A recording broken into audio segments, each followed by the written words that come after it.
Welcome to the OddKey Cafe, a live show where we delve into the minds of incredible comic artists, illustrators, and creators big and small. Every episode, we're joined by a guest to discuss their work, inspiration, and the behind the scenes of their craft. This show is in live question and answer format, so be sure to join the McFarlane digital community to hear these live. Tonight, we're joined by the senior creative director at Mondo. He's an artist known for his hand-carved lino-cut prints. He's worked with Skybound Comics and done collaborations with Marvel, Toho, Nongshim Shin Noodle Soup, Mighty Jax, and many more. Please welcome Peter Santamaria, aka Attack Peter. Hey, can you hear me? Loud and clear. Awesome. How's it going? Who's this? Who am I talking to? This is Remy. Nice to meet you. I'm the cafe host. I don't think. Hey, nice to meet you, man. Nice to meet you. I appreciate you being here tonight. Oh, my pleasure, man. Thanks for having me. Of course. I hopped in on your Instagram live earlier and I was checking out your sweet room. Holy shit. That's the Attack Cave. That's the Attack. Dude, it looks like it. You got everything in there. Yeah, you know, it's funny. Like, my life has been so awesome the last few years, really building up, my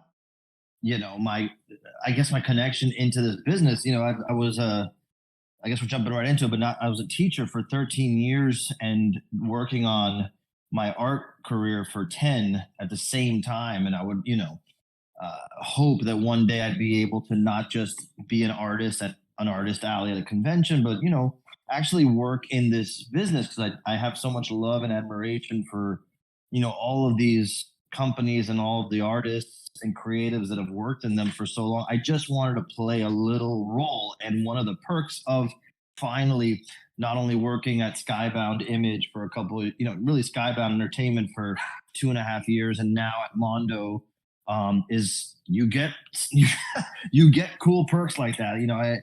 I'm working closely with the toy department now at Mondo, and the other day Hector Arce, who's the creative director in charge of the toy department, sent me 15 6-scale figures of the Mondo stuff. So like the X-Men animated series figures, the He-Man stuff, and I'm like, holy crap! Just for research, just I gotta know the product. I'm like, oh, happy to do this research, man.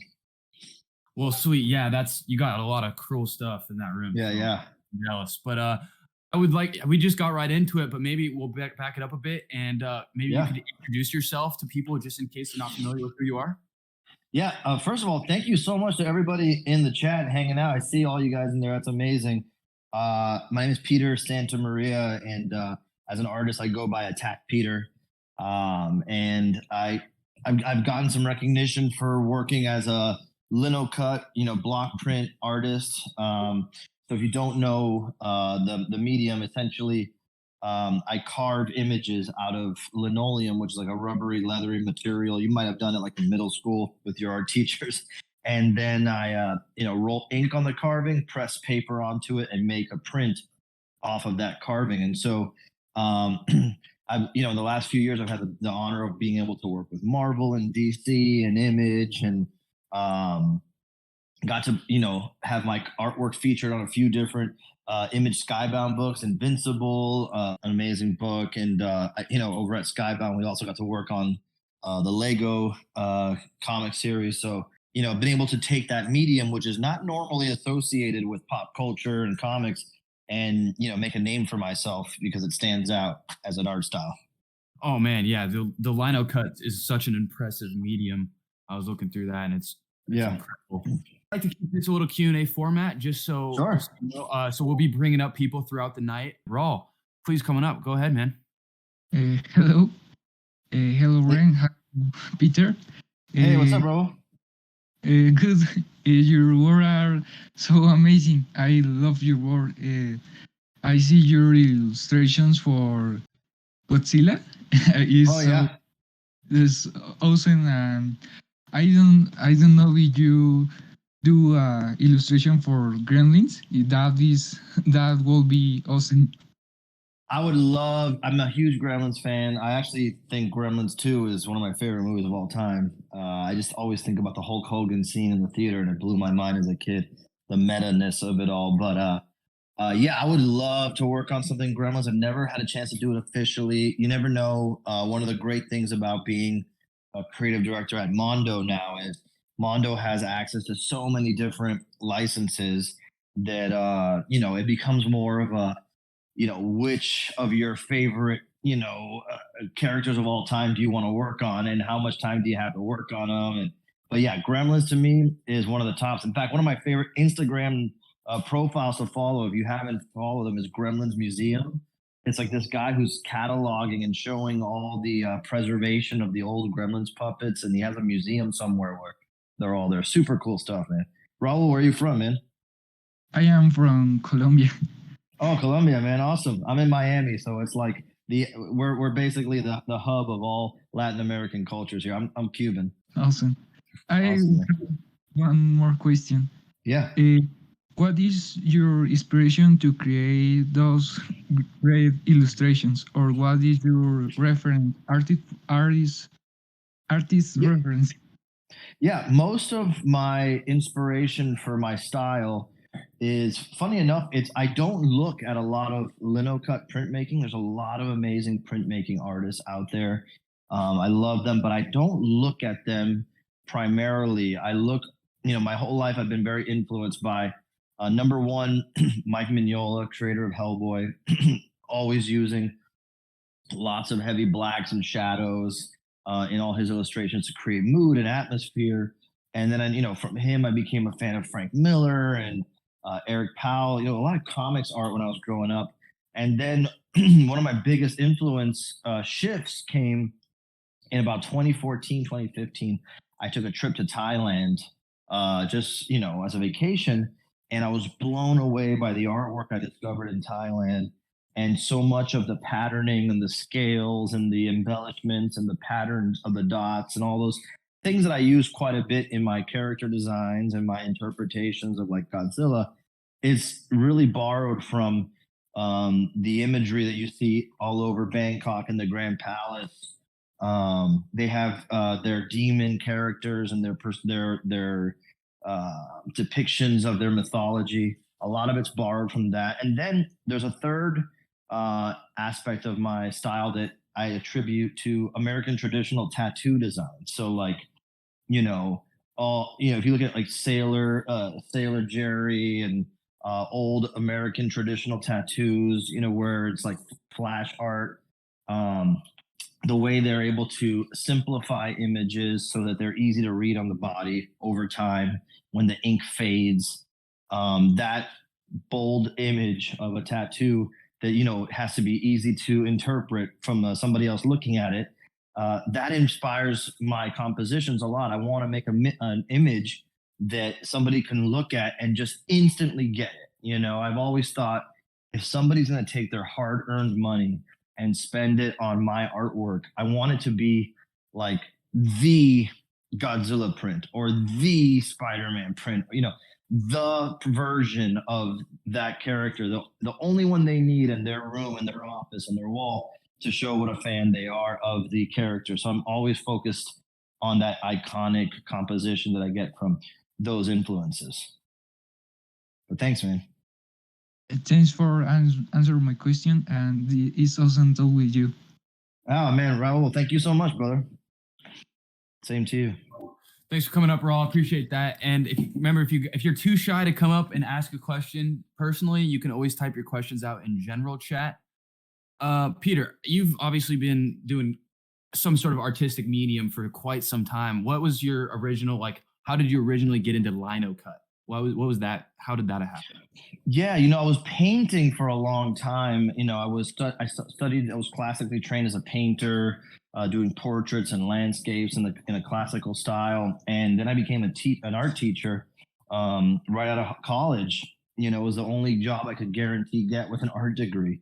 And every year we would do drawing, we would do painting, we would do different mediums. But whenever we got to the lesson for printmaking, no matter what student, no matter what age group, they were always like, this is the best. This is my favorite thing that we do every year.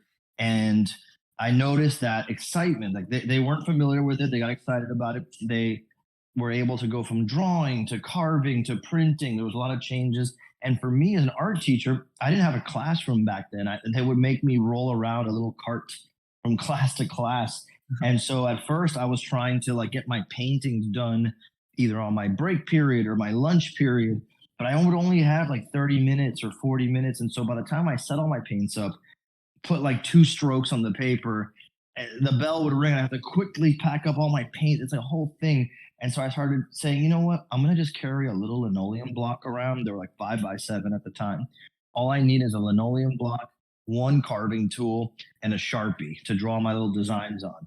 And I was able to just like, I could sit down for 3 minutes and get a good few carving marks out and then just pick it up and move. It was like there was nothing to it. So it became my style of choice for those reasons. And the thing about block prints is that even if you're not that good at drawing, like a lot of my students were beginners, when you're done carving it and you print it, even if it's the most basic image, it feels finished. You know, it has a finished look. And when you're a young art student or someone who's unsure about, you know, their abilities, there's something nice about making something that just feels finished and not wondering if I could do more. I could do more. No, you just finish and you move on. You know, you can't erase a carving.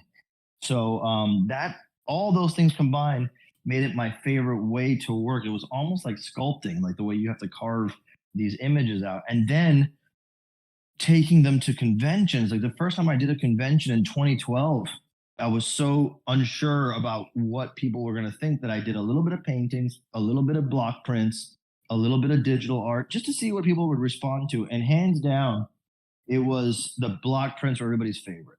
And so over time, I started doing more and more and more of them and phasing out the other stuff. And it also gave me an opportunity at a convention to create large, you know, my images were like 20 by 30 pieces of paper with 18 by 24 images on them. So big stuff, right? And because I'm making prints, I don't have to charge and what you would normally charge for a handmade piece of art that's that big. I could, you know, bring the prices down. So I was selling my prints back then for $40, which is crazy. Now I sell them for like 100, 120 for a print. And but back then, for $40, you could walk out of the convention with a giant handmade piece of art of your favorite character. And that's usually less than some people would charge for digital artwork, you know? So there wasn't a handmade item. It was printed, not to knock it. It's just, it gave me an edge in the marketplace. So all those things factored in. Can you tell I'm a fan of Todd McFarlane, the way I talk about the marketplace? Yeah, you it seems like you have the same philosophy. Yeah, man. Well, actually, you want to talk about a little about that? Maybe how how is Todd, or has Todd been an influence at all? Oh, dude, totally. I probably was talking to today, and I was saying when I was a kid, like, look, I was born in 1983. So in 93, 92, 93, when Spawn #1 was coming out, it wasn't a big event. Like when the image thing happened as a kid, those guys were rock stars, dude. Like they were beyond rock stars to us, you know. And I remember standing in line at my local comic shop waiting to buy Spawn #1, and I bought it. I would take it to school every day, and I would try practice copying all the panels, but also trying to copy his signature, trying to learn how to draw a little scroll, you know, all that kind of stuff. But the thing about Todd that I always loved is he was always wherever the excitement was, man. Like if there's new comics coming out, Todd's got something out, he's the best there. Then suddenly there's Todd Toys, and which became McFarlane Toys, and it made toys exciting all of a sudden. And then, you know, the Spawn movie and the video game I just love that. Like you don't have to get boxed in, you know. So but the most important thing, the reason I love Todd so much as an influence is he's always has this message of, dude, you can do it too. Get off your ass, come and take the torch from me. I'm gonna retire one day. I want to know who's gonna be next. I love that energy. That it's like a friendly, competitive, that tenacity, that hunger, that you don't take this for granted. You know, it was hard for him, man.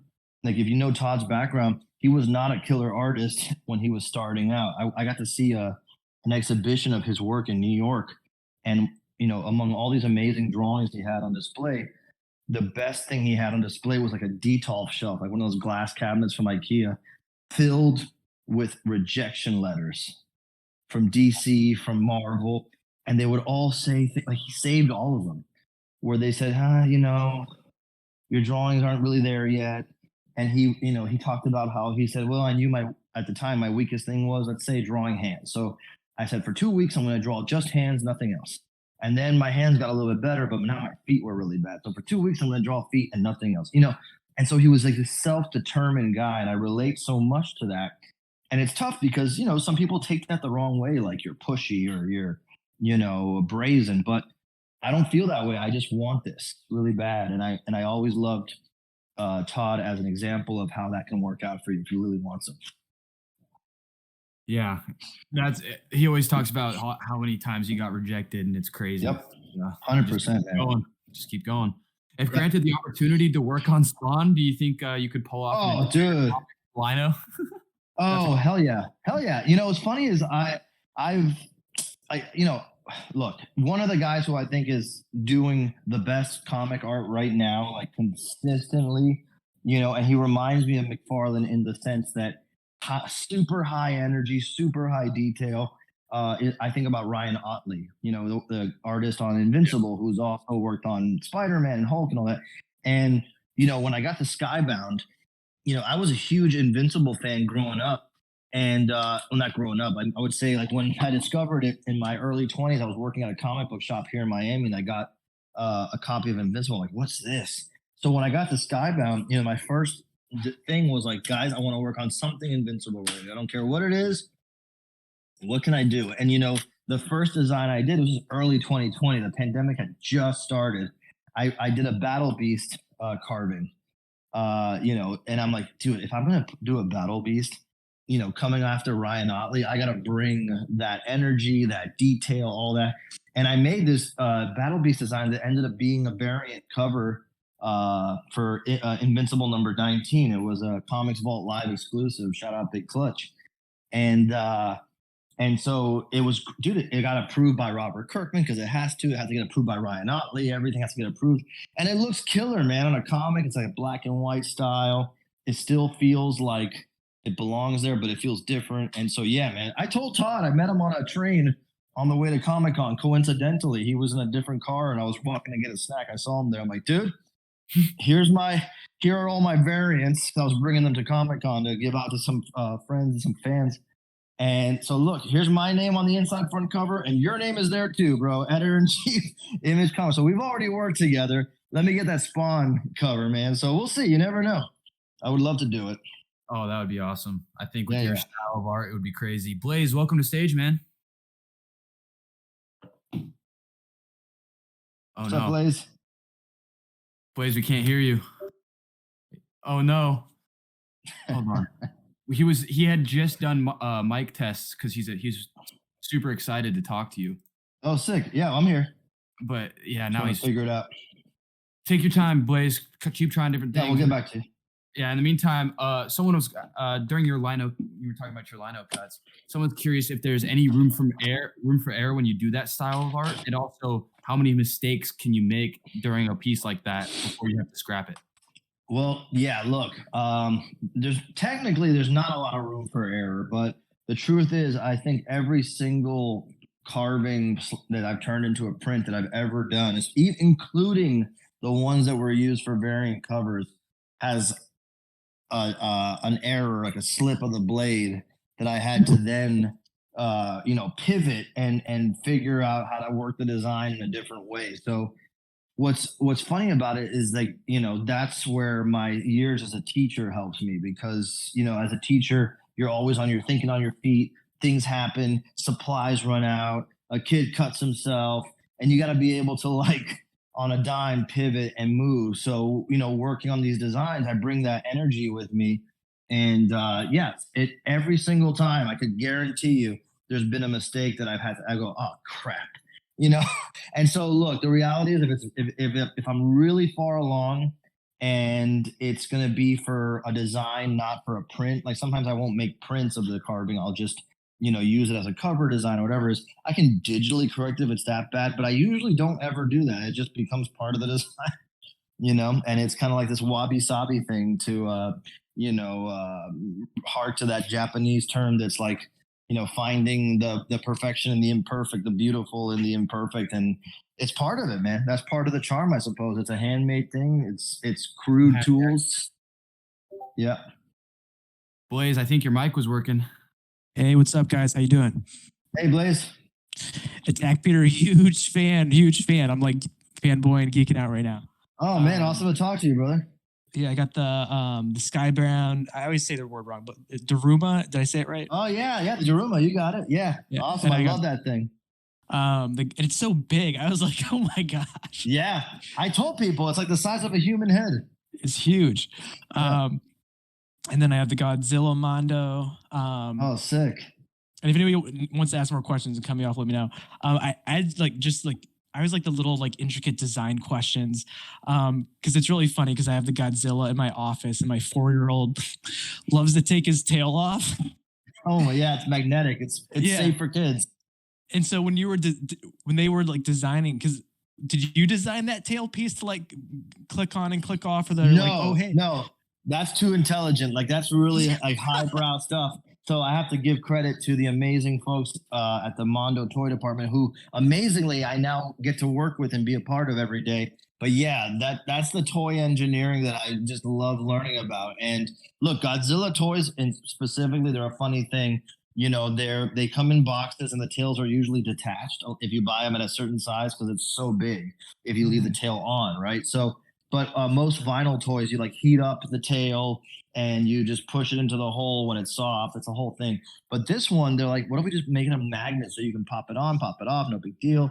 I love it. And it's fun to kind of do. And if it falls off, you can stick it back on. But yeah, man, those, here's the funny thing about those, since you brought them up, for those of you guys don't know, one of my favorite things I've been able to do as an artist is design toys, yes, but also take this art style that we've been talking about, this block print, high contrast, lino cut art style, and figure out how to translate it into a 3D medium, you know, like toys and statues.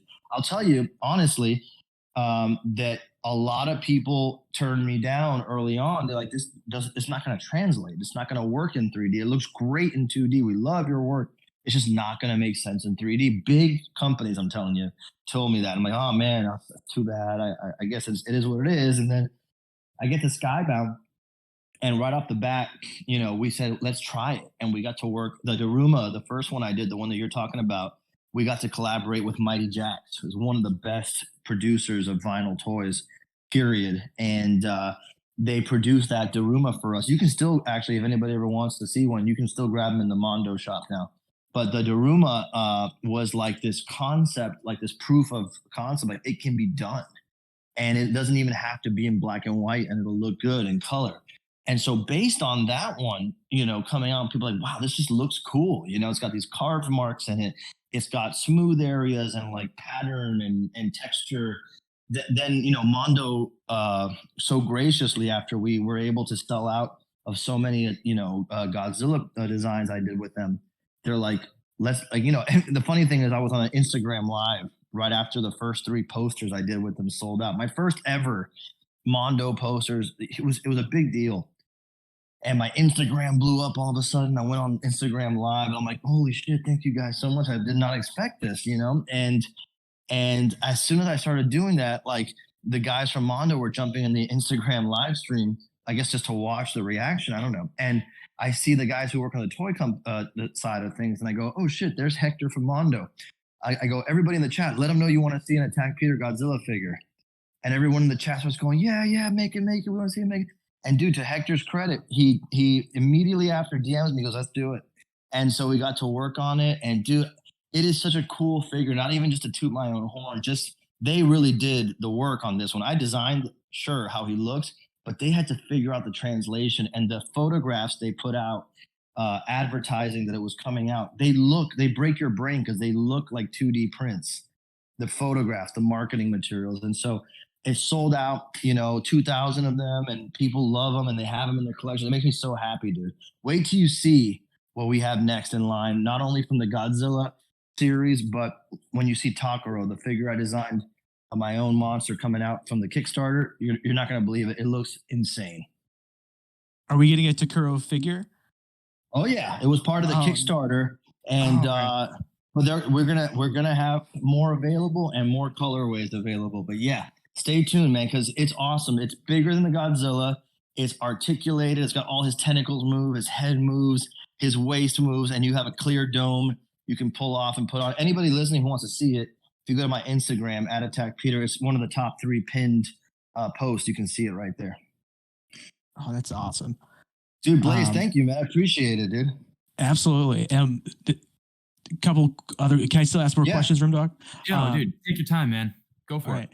So, I can't wait because I have the Invincible one that you did too. And I'm trying to figure out if I should get it framed for my office or not right now.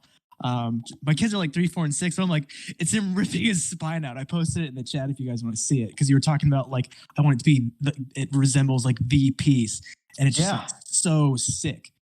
Oh yeah. It was a lot of fun to make that too, because like I was saying, you know, it was the first time I did a cover for Image. Well, it wasn't the first Image cover that came out, but it was the first one that I designed. You know, it took a year to get the approval from everybody because it was like pandemic. It was crazy. Forget about it. Don't ask. But getting to work on that was so crazy. I remember reading Invincible as a comic store clerk, going, this is the best superhero comic, forget about it. And then getting to work on that and seeing the cover, working with the people at, you know, Skybound, because it's crazy. Like I'm the kind of guy who would work at a comic book store, open a comic, and study the names of all the editors, all the designers, the artists, obviously, writers, obviously. So when I got to Skybound and I'm sitting there and I'm talking to Sean Makowitz, you know, the editor, and I'm like, he's like my coworker. I'm like, what the this is so crazy. And I'm awesome. And then it's crazy. And then I'm talking to Andres Juarez, who's like the guy who designs all the covers at Skybound. And this is just fucking nuts. And then my artwork is getting sent to Robert Kirkman to approve, who, you know, I don't have to say anything about Robert, and to Ryan Otley and Corey Walker to approve. I'm like, oh, this is just surreal, dude. And then to hold it in my hand when I opened the issue and I could see the name, the credit, it's mind bending, dude. It's wild, man. It's just like anytime you ever set out to achieve something in any of your own personal lives, anybody listening, you know, it's the fact that you commit to hitting that goal, you work your ass off to get to it, and you fail and you try again and you fail and you try again, and you finally get there. It's mind bending, but it's not even so much the achievement. It's the achievement represents how long it took you to get there. And it hopefully, you know, encourages you to be someone forever who keeps going after things like that. And that's what I try to keep in mind all the time. Like, never get comfortable. I get the issue in the mail from Skybound. I get to look at it. This is so fucking cool. And then I put it in my shelf and I go on to the next thing. I don't dwell on it. But I'm happy. Have a graded copy. I don't have a graded Invincible, but I have a graded. You want to know? I'm not. Trust me, I'm not hurting for graded copy. They sent me a 9.9 and a 10 of the Ultra Mega #1, and then they sent me a 9.9 and a 10 of the Oblivion song. Someone out there has a 9.9 and a 10 Invincible, but I have a regular ungraded copy. That's awesome. Yeah. But yeah, frame it, dude. Those things, all this stuff is fragile. Put it up, and it's super intense, so it'll get you hyped up every time you look at it. All right. So like with the Invincible cover and like because these blacks that use your prints on, they're big, right? Yeah. Oh yeah. The actual artwork for the Invincible cover is an 18 by 24 carving. Do people buy those from you, or do you like keep them in like storage? Because I know, because I've seen a lot of your prints, and like, what do you do with those? Well, for a long time I kept the majority of them in storage, you know, just because those were my tools to make more artwork. You know, the way the carving, the function of the carving is it allows me to bring it out and make more prints. But with these particular ones, we did very limited editions. They sold out, and you know, the carving became a part of my Kickstarter. I had a tier in the Kickstarter where for a certain price point, you would get an original carving of mine, which I never made available before, and you would get the print that goes with it. So some lucky person has that Battle Beast carving on the way to their house soon. Oh my God, I missed the Kickstarter.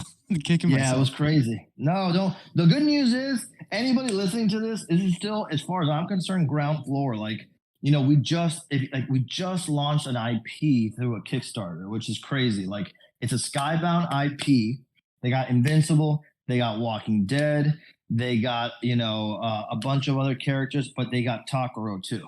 And now Takaro is a brand new IP that they're just starting. Imagine you can go back 20 years and get the first copy of Walking Dead for cover price, the first copy of Invincible for cover price. Go meet Robert Kirkman and Ryan Otley and everybody at the cons. Get the sketches for nothing because nobody knew them yet. Like that's where we're at with Takaro right now, in my opinion. And now that the Kickstarter we did over 120 grand on the Kickstarter, which is huge. I'm working on the book as we speak right now, and it's just incredible. The figures are coming out. People are hyped. Like people like you, Blaze, like that energy. So I get it from a lot of people, and I think it's cool because it shows to the industry that people are interested and excited by new, different, creative. Like what else? We love what we love. What else is out there? We want to keep exploring. Like for me, collecting comics was awesome because I wanted to see how this person drew versus that person, and how this person inked versus that person, and like this person's take on the script versus that person. And so I like that it allowed me a journey into different people's minds. And so that's all this is a continuation of that, just in a really different interpretation. So thanks, Awesome. brother. I appreciate it. Absolutely. Yeah. Selfish question.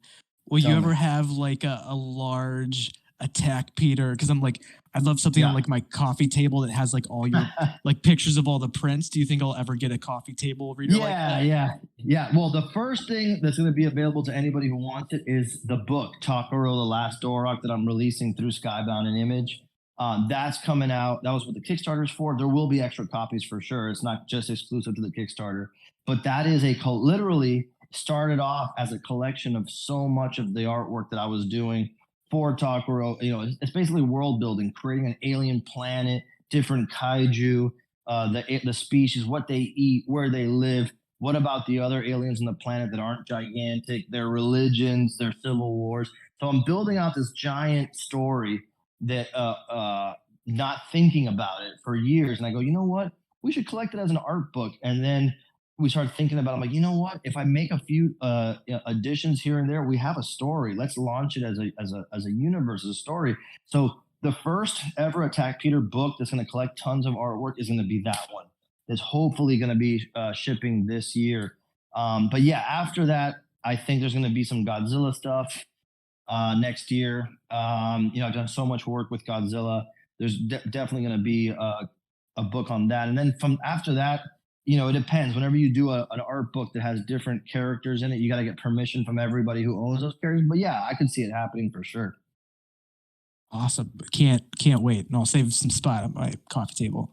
I appreciate it, man. Thank you so much. Absolutely. I should add one other question. I just moved from Boston to New York, and right before I left Boston, I was getting coffee in line, and yes, I was gonna say, your work's so versatile. Like your shirt was it at Five Below or Target, the Black Panther one?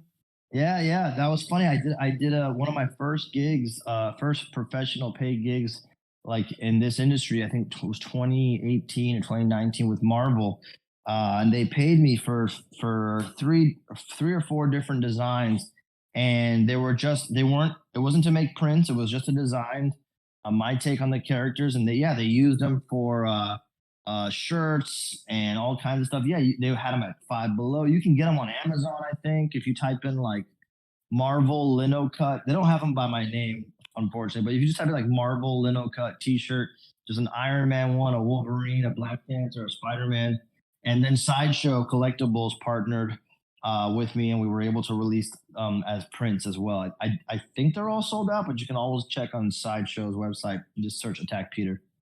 Awesome. Because the guy in line, I was like, oh, that's Attack Peter. And he's like, Attack who? And I'm like, no, your shirt. And he's like, oh, thanks, man. And I'm like, no, get out your phone and look him up. Yeah, that's the downside of stuff like that, is unfortunately, like when you do work for hire, even though they paid me very well and they're very nice to me, they don't really have any obligation of like promoting you as an artist. So at that point, it was a great gig for me for the pay, of course, but also it became a great resume item. Like I could say, hey, I officially worked with Marvel. Here's my portfolio, shows you that I've done it.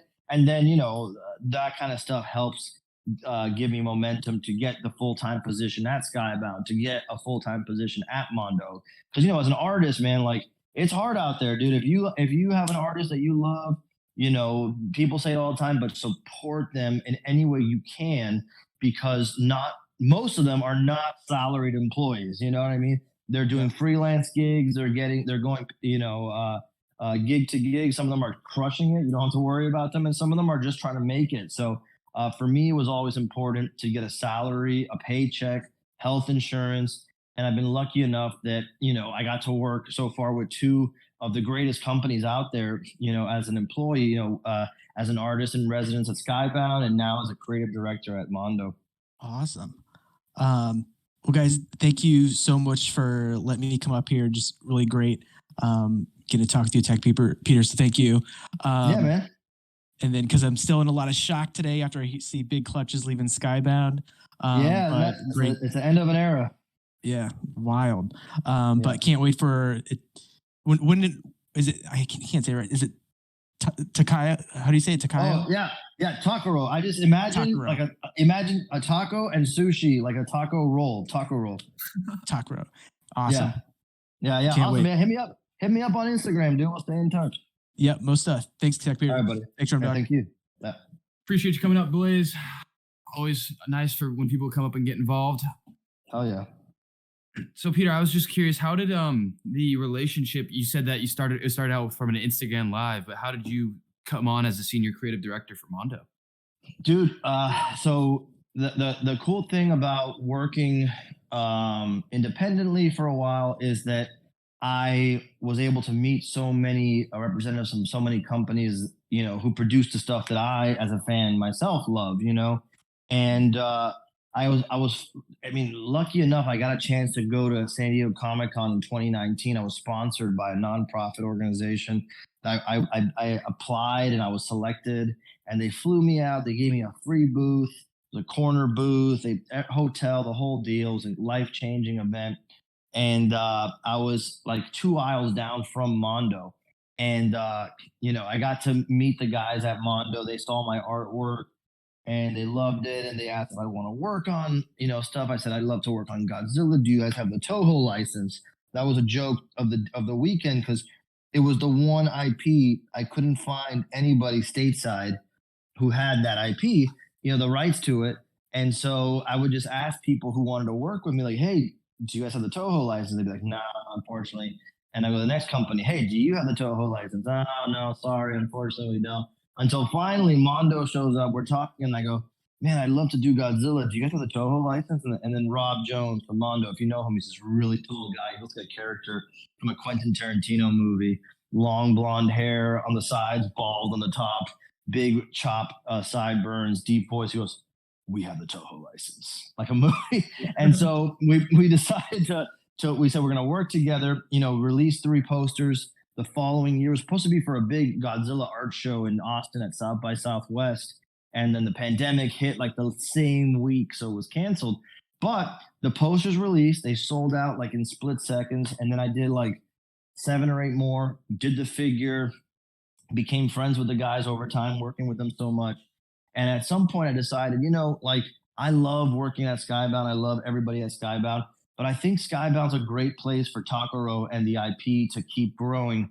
Whereas I kind of want to try my hand at a lot of things that Skybound doesn't do. Like, I love action figures and toy design. Like, it's one of my biggest loves. You know, growing up a huge McFarlane toys collector, like, it got me really passionate about it. And you know, I wanted to be in that space. And, you know, I had an opportunity to join them and get to develop that while still keeping Takaro at Skybound. I'm like, man, this is perfect. It's like a once in a lifetime opportunity. And everybody was really cool. Mondo was like, yeah, come over. And now I kind of get to have the best of both worlds. Some days I'm working on the Takaro book, you know, that I've for Skybound. And some days I'm working on toy designs for Mondo or artwork for Mondo, or helping them develop their YouTube presence. And so, man, it's really like too good to be true some days. But yeah, getting to work with them is a real dream to see how these guys do what they do. It's a lot of killer artwork and artists that they create and work with. So being able to see it on the other side is really impressive. That's awesome. That's awesome. Yeah. Um, In fact, the real way it came about, and I know some people in the chat may have heard this story, but before anybody knew what I was doing, like in a big way, I used to, when my Instagram started growing. I remember one year I got 2,000 followers on Instagram. Like, holy shit, I got 2,000 followers. I can't fucking believe that shit. And then like I started to notice the growth was like kind of increasing more rapidly. And then I started to notice that like some interesting people from the business were following me. And so anytime back then anybody would follow me, I would check out who they are in case they worked in this industry and didn't properly introduce themselves, and I would, miss out on an opportunity. And then one day, a buddy of mine who was working at Mondo at the time followed me. I mean, I didn't know he wasn't a buddy of mine yet. He followed me, and I checked his profile. He goes, works at Mondo. Like, holy shit. So I DM'd him. I go, dude, if you like my artwork, I will send you 5 free prints. You pick which ones they are. All you got to do for me is take 5 more to the break room at Mondo and leave it there for them to see it. He goes, done. And that's how they knew my work when they finally bumped into me at Comic-Con. They already knew. So I did a stealth operation, bro. Infiltrated. Yeah, you infiltrated, got on the inside. Genius. Infiltrated, dude. Like Tom Cruise in Mission Impossible. I was lowered through the AC vents. Raw, welcome back to stage. Hello again. Sorry. Hey, Raw. I wanna be an artist like you, and I want to. No, I don't know how to say that. I add advice for a beginning artist. Sorry, my Absolutely. No, y también yo hablo español, por si acaso tiene que decírmelo en español. Pero yes, I understand. Advice for a beginning artist, man. Look, it's really the same no matter what stage you're at. But early on, I would say just get technically good as much as you can. Like if you're young and you got time, if you're a student, I got a late start, dude. To be honest with you, I used to love drawing as a little kid.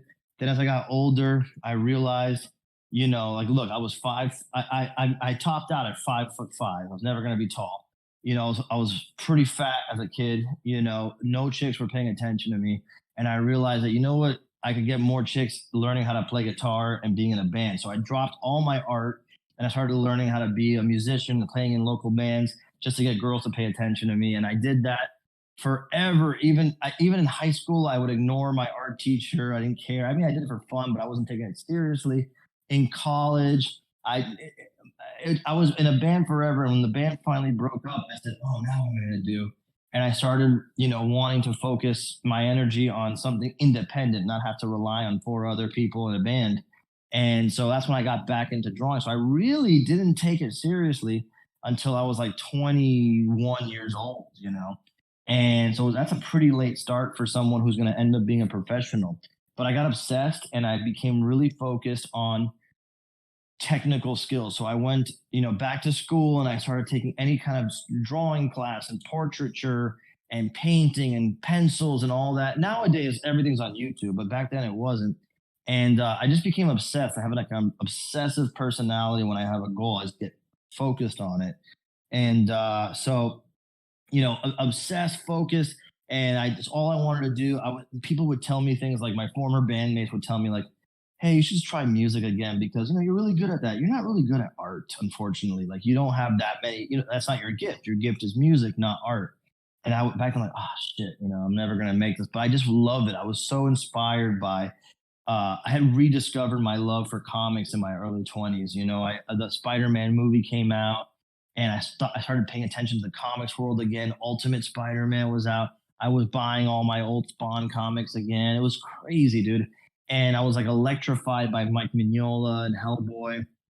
And I was obsessed. There's nothing could stop me. So I just focused 100%. Every day I was drawing, taking every class I could. And then eventually I started to realize no matter how good I get, if all I do is get technically good, then anybody else who gets technically good can take my spot. They can take my job. I have to not only be technically good, I have to develop a style that is hard for other people to imitate. And if they do, they'll always be considered as somebody who's copying me, Peter Santa Maria, right? So that's when I started to say, okay, I got to work in a different medium. I got to focus on artists who are stylized and recognizable. I love, like I said, Mike Mignola and Frank Miller. I love Scott Morse, who's a great illustrator, did a lot of Sam and Twitch comics for Image back in the day.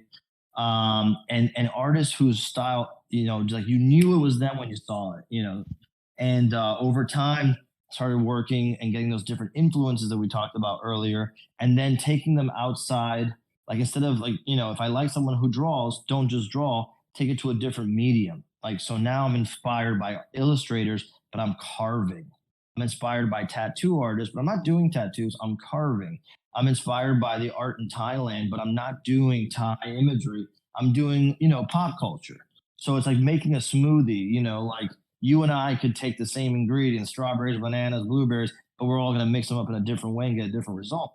So ultimately, to boil it down for you, Raul, number one, I would say just obsess over technique as long as you can. You're never going to be satisfied. You're always going to think you're not good enough. That's okay. Just get good enough that you can do the next thing. You know what I'm saying? Then experiment with different media till you find one that you really enjoy. Like some people love working digitally. Some people like working sculpting. And some people, for me, this was perfect because it fit my lifestyle, block prints, and then find a market. This is a big one. Find a marketplace. Like for me, I knew that I could either go into galleries, like art galleries, and work with gallery owners. And I did that for a while. But unfortunately, even if I sold out a show of my artwork, I wasn't guaranteed another gallery show. So I said, you know what? I can't, this is not a meritocracy. I can't build a business this way. I'm going to go to my local Comic Con, which I never thought they would accept my work. But I'm going to go to the local Comic Con in Miami. I'm going to set up a table. My table cost $200. The first weekend I ever did a con, I made $1,200. I thought I was rich. And I said, holy shit, $1,200. I'm going to take 200 out of the 1,200 and I'm going to put it to next year's table. So I already have it paid for. I must pay the next $1,000 and pay some bills or whatever. And so I knew I had a goal. I had to be ready for next year. And I doubled down on the work that sold.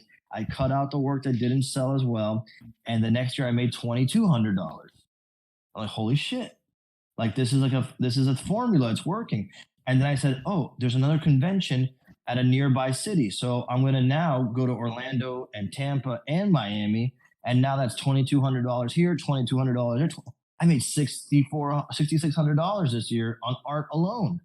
Like that was like a quarter or like a fifth of my salary as a teacher, And so I was like, there's a path here. I don't know where it's going, but I know if I stay on it, right? And back then the artwork that was selling is not as good as it is the artwork that I'm making now. But back then it was the best I could do, So, and there was times where there were big pitfalls. Like I would be making more money every convention. And then suddenly it was like everybody got tired of my shit and nobody bought my work. And I thought it was the end. I thought it was it, hang it up.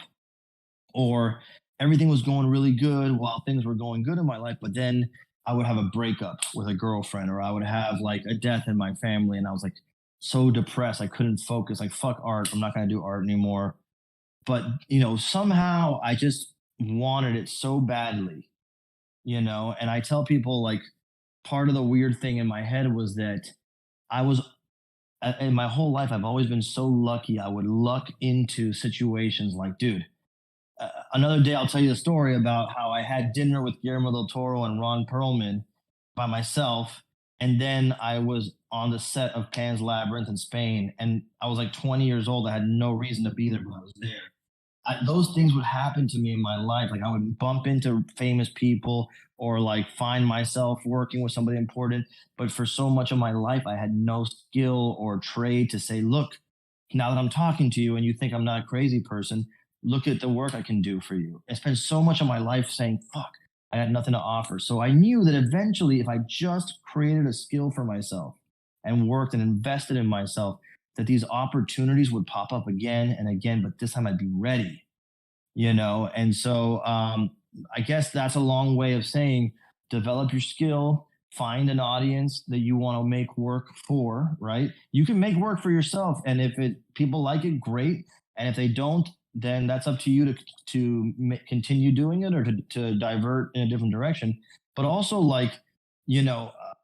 be prepared, because life has a way of giving you these lucky opportunities, these rare, random, like simulation breaking moments. And if you're ready for it, like if you've invested in yourself, you're going to make a huge change in your life at those moments. So that's my advice there, man. It's a lot, but ultimately, if you love it, you don't think about the end goal. You just think about that you're lucky that you get to do it in the first place, and then see where it takes you. You know, hopefully in the beginning, you have another job that pays you money so you can pay the bills, because nobody's paying jack shit for beginner work unless you're like a prodigy. But over time, you can kind of like make a transition. Like I said, I was a teacher.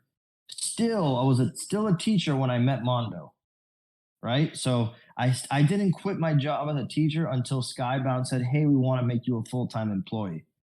I was working 2 jobs for all that time. So don't think you have to just quit and do art full-time to be an artist. If you make any artwork, you're an artist. And if you the first time you sell artwork, at that moment you're a professional artist.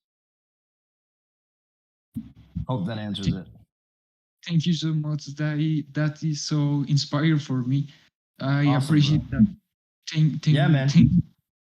Today is my lucky day. Thanks. Awesome, bro. I'm happy to hear it, man. Yeah, and just be humble and know that we're not guaranteed anything, but life has a way of kind of like, throwing cool opportunities your way. And if you're a good person, and if you're kind to people along the way, and you're an honest person, you don't try to cut corners, people remember that. And it might be that one day someone says, I don't have anything, I don't have any offers for this person right now, or I don't have any opportunities for this person right now, unfortunately.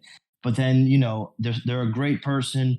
When time something pops up, I'm going to give them a call. And you know what? They fucking do. And I've had many opportunities in my life pop up from just making sure I was very kind and cool with everybody and grateful to have any audience with anyone.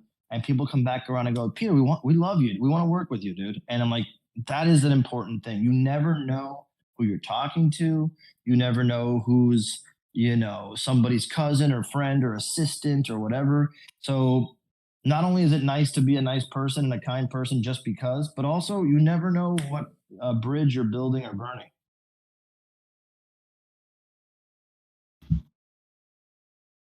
Gracias por el consejo, de verdad, lo aprecio mucho. Por nada, amigo. Un abrazo. Igualmente, gracias. Thanks, Raul, for coming up. I always appreciate that. I was actually told that you have an interesting story about Todd on a train in the Uber. Dude, this is crazy, and I think you guys will really dig this. So, this is a funny thing, like tying into what I was just talking about. My wife Gabby and I, for the last few years, we've been kind of on this journey of building Attack Peter together, and so many crazy random things have happened that we got to this point where we're like, okay, we're gonna do a convention in this city. What are the odds that so and so stops by because we know they work for this company that's in this city, and then things like that will happen. And so, getting ready to go to Comic-Con last year, the first Comic-Con, the first real Comic-Con after the pandemic, and the first one where people actually know my work, I told Gabby, I'm like, man, the only person in this business and in the whole world of comics and artists that I haven't met that I love and who've inspired me is Todd McFarlane. For some reason, it never works out. There's always a giant line. I always have my own booth. I can't leave it. And I just never get to meet Todd McFarlane. I love that guy. And I just want to tell him one day, hey, I love your work. I love you as a person. And you've inspired me tremendously with your energy and your message.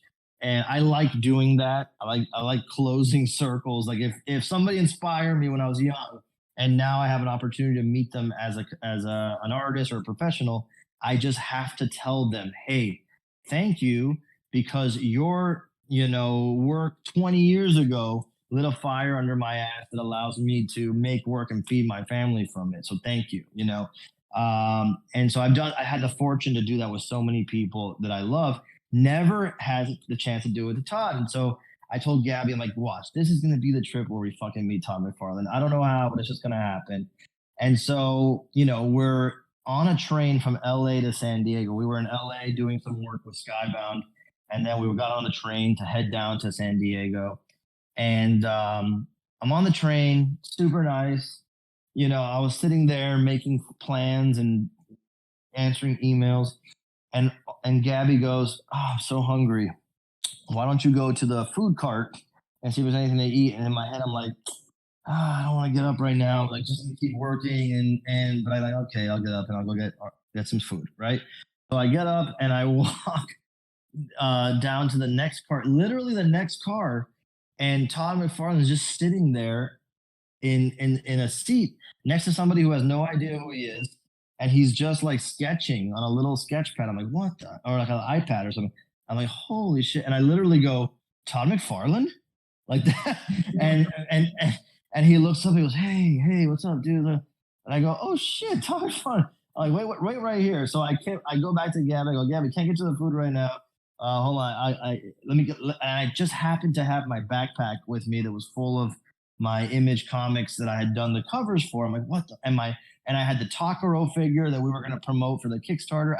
It was perfect. I had everything I would ever want to show who I was as an artist to anybody who I respected and wanted to talk with. And I go, my God, it's like the opposite of a dream where you're meeting somebody important and you're naked in the dream. It's like the opposite of that. It's like everything worked out perfectly. So I sat down in the MTC on the other side of him. And I go, dude, can I sit here for a second? I was like, yeah, sure, sit down. And dude, we proceed to have like an hour and a half, 2-hour conversation about everything. Wow. Like, I showed him my work. You know, we talked about that I was a Skybound with Robert and this, and I go, look, our names are both on the inside cover. We're practically coworkers, you know. And then, you know, he's telling me all this inside baseball stuff about Image and McFarlane Toys and Spawn and like the struggles that he has even at his level, you know, advice. It was the craziest thing because in my mind, I was like I was the main character of my own story on the way to the most important event, you know, which was Comic-Con as an established artist. I've been to Comic-Con a bunch of times. One time in 2019 where I was still relatively unknown, but this is the first time as an established artist. A big moment for me. And along the way, literally get to meet like my Obi-Wan Kenobi, dude. Like literally like shepherded by like one of the greats, dude. And he didn't know that I was thinking all this. So we're just talking shit. It was cool. And anyway, so whatever. We're getting to the end of the train ride. I go, all right, man. Well, dude, thank you so much. Appreciate it. You know, let's take a picture, which is the picture you guys put up in the group there. And it was funny. And so I walked back to the car. I go, Gabby, you're not gonna fucking believe it. This is crazy. Blah blah blah blah blah. And so we're getting off the train. You know, each car is emptying out separately. And I go, Gabby, actually, why don't you just wait here for 1 second? Like, I'll introduce you to Todd. Like, he's Todd fucking McFarlane. And she's like, can you leave him alone? You probably already bothered him enough. Like, just let's go. Don't like leave him alone, you know? And I go, you're right. Let's just leave it. Let's leave it where it is. It's already good. Let's leave it on a good note, like Costanza. And so, you know, we start walking on our ways on the San Diego train station, carrying our stuff. And all of a sudden, now mind you, I had shown him the big Takaro toy and he loved it. He fucking really loved it. And then all of a sudden I started hearing like a rolly suitcase, like a rolly luggage, like at high speed. And I just hear someone saying, hey, it's that guy with a really cool toy. And I turn around and Tom McFarlane's fucking chasing Gabby and I, like to catch up to us to talk. I'm like, what the fuck is this world? And I go, oh shit, it's Tom McFarlane's back. And I go, Gabby, this is Todd. Todd is my wife, Gabby, super cool. And, you know, he's talking and introducing, and all of a sudden, like, we're walking and he has an old rolly suitcase and a bunch of dry cleaning on hangers, like wire hangers. And all of a sudden, like everything collapses, like the suitcase falls apart, that dry cleaning falls on the floor. And all of a sudden, Gabby and I both looked at each other. We're like, uh-oh, this is not Tom McFarlane. This is like our dad right now. We need to take care of this guy. You know, like he's not traveling with an entourage. And so we immediately go into take care of dad mode. And we're like, dude, let me help you. Like, we got something. Like, okay, where are you going, man? Like, he looked a little flustered. Like, oh, no, I'm just going to get a cab right now. And I got to go to the convention center. I'm like, cab? And so I was like, yeah, just gonna hail a cab. I'm like, okay. So, like, you sure you don't want us to call you an Uber? Get an Uber, dude. It's like, it's easy. Like, no, I don't use that. I don't have the app. I don't do that. My daughter tried to show me how to do that. I don't know how to do that. I'm like, are you sure? It's like, yeah. So So okay, I'm like, okay, well, good luck. And we called our Uber and we're waiting for it to get there. Meanwhile, Todd's literally on the curb trying to hail a taxi. There's no yellow tech cabs, dude. None. 0.0. And so Gabby goes, dude, you sure you don't want us to get you an Uber? And he's like, no, it's okay. And then he starts to roll up his pant leg and show his naked leg to the street, like to lure a cab. Still, fun, trying to be funny, make a joke, and still nothing. And then he goes, I'll get somebody. And he pulls his shirt out and shows his whole chest and nipple to the street. And he's like, somebody please stop. I'm like, okay, that's enough. Like, he's trying to be funny, obviously, but we're like, okay, just get in our Uber and we'll drop you off. And so the Uber shows up and he finally said, okay, I'll get in with you. Okay. And so we took an Uber with Tom McFarlane to the convention center, and we dropped him off there. He went on his way. He goes, hey, I owe you for the cab fare. I'm like, nah, don't worry. I told him, just put out my Batman statue, which we had joked about on the train. If you don't know, before Todd McFarlane Collectibles bought DC Collectibles, I had a Batman statue that I was sold, a Batman design that I sold to DC to turn into a statue. It's now at McFarlane. Like, hopefully they're going to release it. Who knows? But so jokingly, I said, just release my statue. He's like, okay, you got it. Of course, who knows if that'll ever happen. But funny story, dude. It had naked Todd McFarlane. I had Todd McFarlane as the Obi-Wan on my hero's journey in my head. Yeah, and that's a combination. It's everything. It was the wildest shit ever. It was a perfect thing. And what I can tell you is, if you've ever met him or if you never met him, he's the real deal. He's cool. He's a great, humble dude, and he walks the walk, man. Well, he's coming into the cafe in 2 weeks. Maybe you should come up and you should say something. Oh, dude, bring me in. For sure. Absolutely. You got to come up and get him to release that statue. I will. I'm like, Todd, listen, you don't know me, but I know you know Uber, and I'm the one that got you that Uber. Let's do it. That would be legendary. No, that's what you do. The same picture that you use for tonight's chat, you use it for that chat. I'll tweet it out. Yeah. I love it. I'll be happy to join, man. I love Todd, and this has been great. So anytime, man. I appreciate that. We got someone from the audience wants to come on up. Yeah. Rami, go ahead and accept that. What's up, man? Yeah. Hey, what's up? Good evening, guys. What's up, buddy? Hey, yeah. If you had the chance, Peter, to go back and do something different, what would it be and why?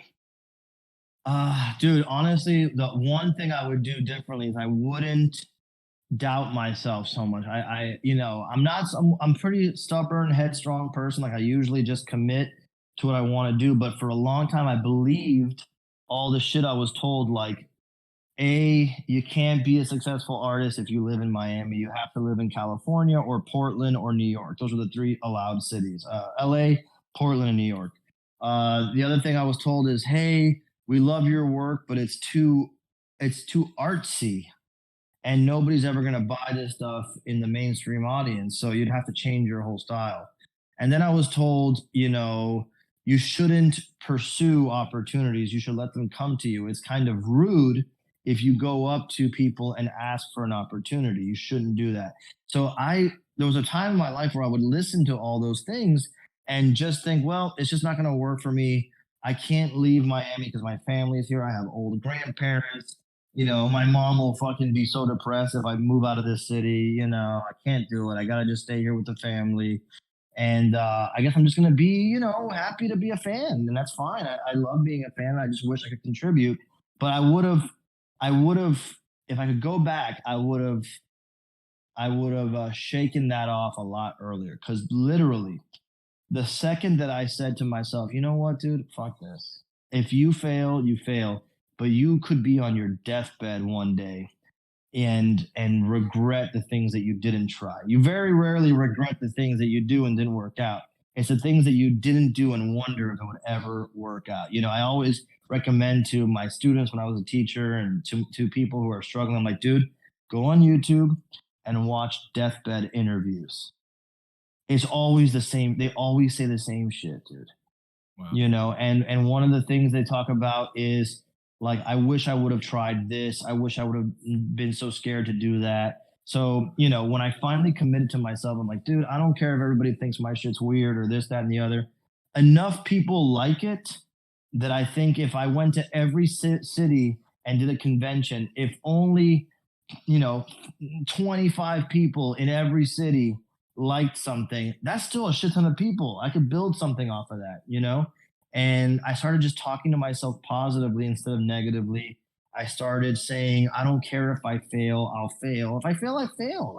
And I'll still try again, as long as I'm nice and I'm not an asshole and I'm honest and I work hard and I'm willing to say, okay, this didn't work, go back, retool, come back again, try harder. Over time, you just learn it's about continuing to show up. It's not about the one success. So I would just tell myself, don't listen to the negative talk, don't listen to the negative self-talk. Just fucking do it, dude. Just fucking do it. Well, thanks. No, thank you, brother. Appreciate you coming up, homie. Always love the community get involved. She-Spawn, welcome to stage. Hey, She-Spawn.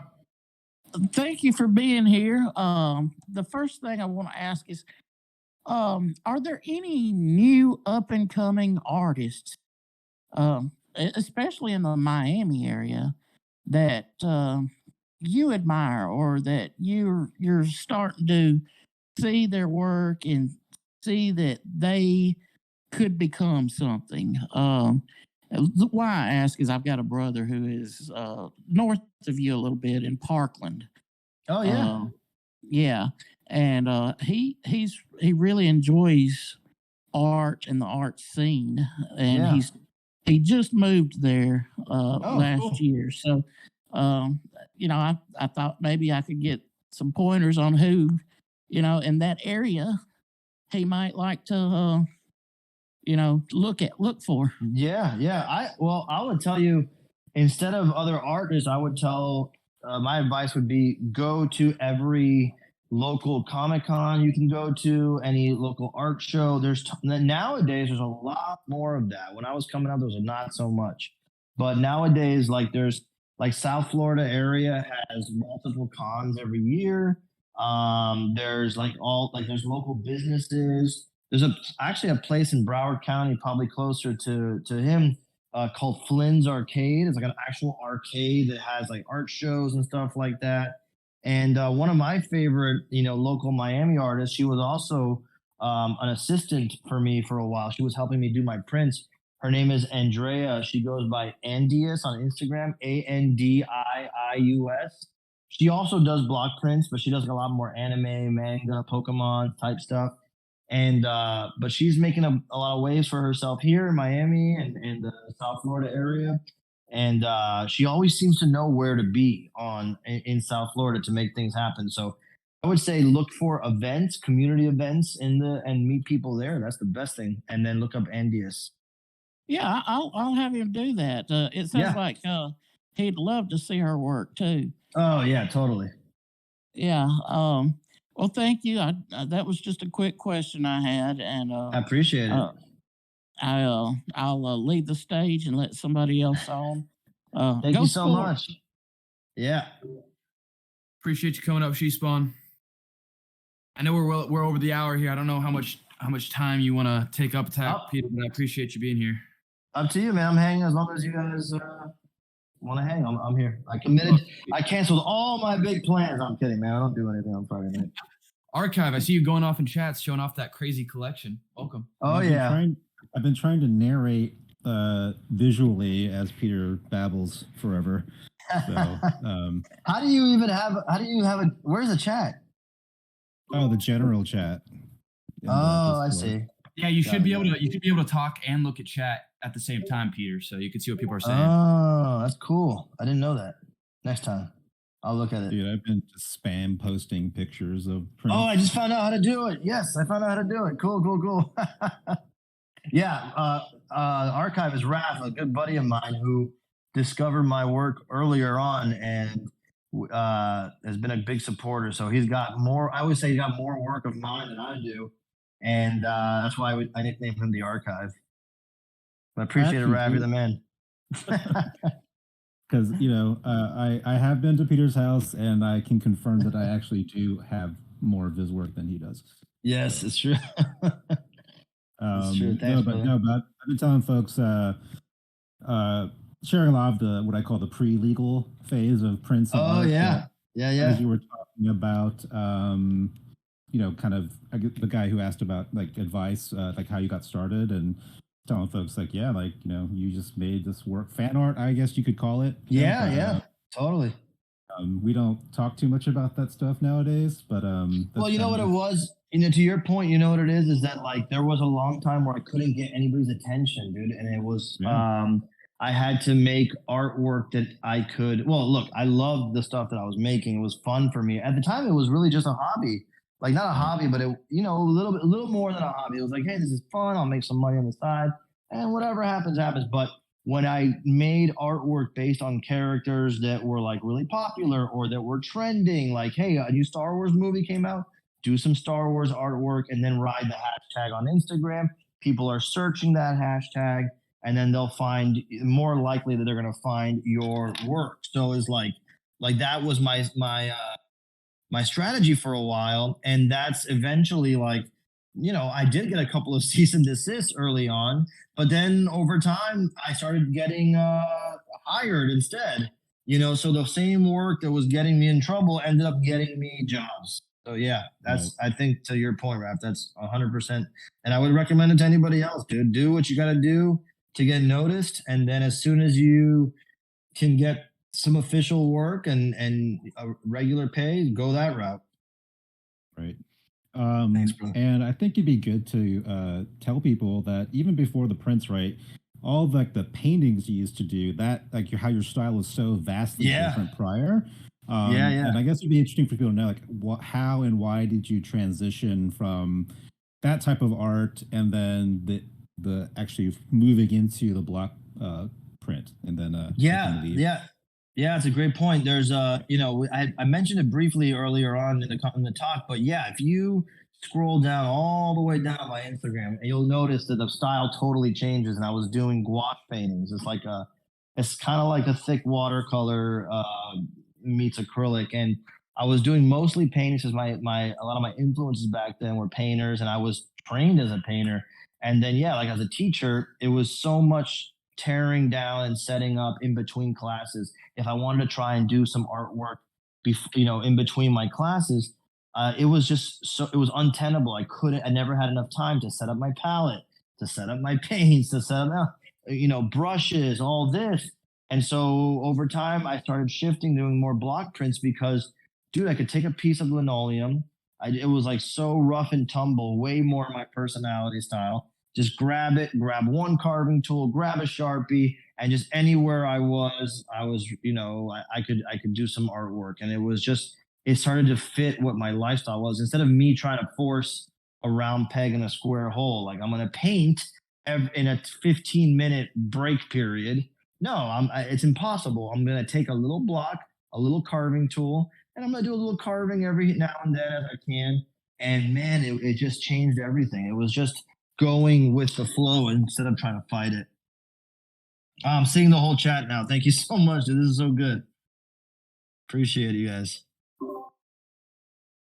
Oh yeah, he was showing off some of your painting, and sheesh, yeah, you got all mediums nailed.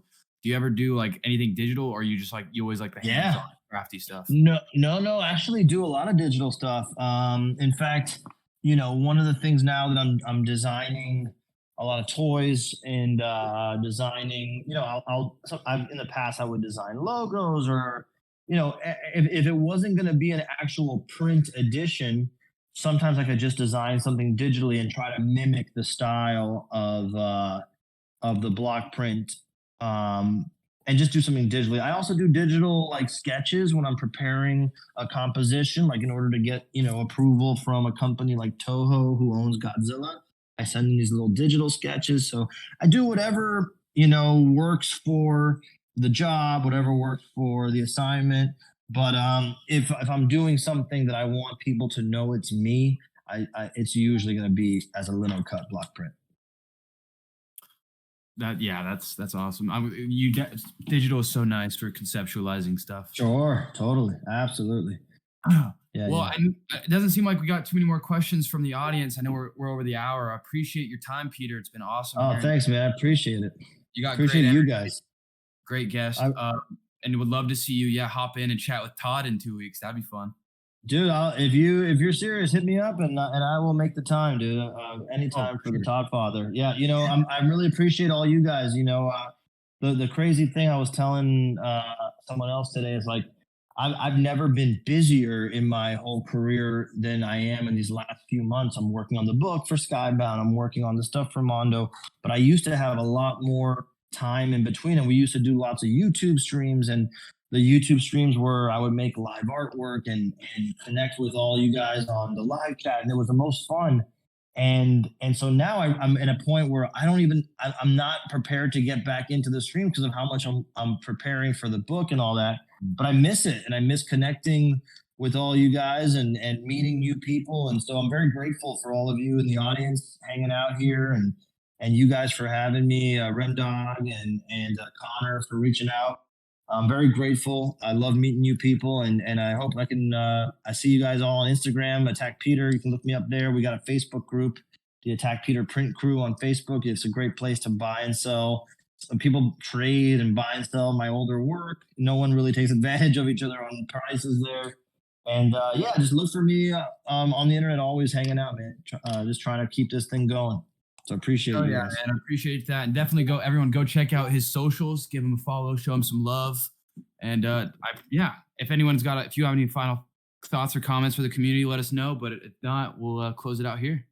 Yeah, just thank you so much. And guys, honestly, like if anything, I would say do weird shit, try weird things. If you have an idea, if you have a goal, don't hesitate, man. It's better to try it, fail publicly, and inspire someone else to take those risks than it is to just wish you had the balls to do it. Just go fucking do it. You never know, dude. I always think my career is about to end every single day. I always say, well, this is the day I get fired. I don't know why, but this is going to be that day. So enjoy it. It hasn't happened yet, knock on wood, and cooler things just keep happening. So, thank you all so freaking much, man. Honestly, it's been a pleasure. You heard the man. Keep trying stuff. And yes, Attack, we're looking forward to having you on in the future as you keep coming out with dope shit. So thank you. Absolutely. 2 weeks. 2 weeks from now. You heard Remdog.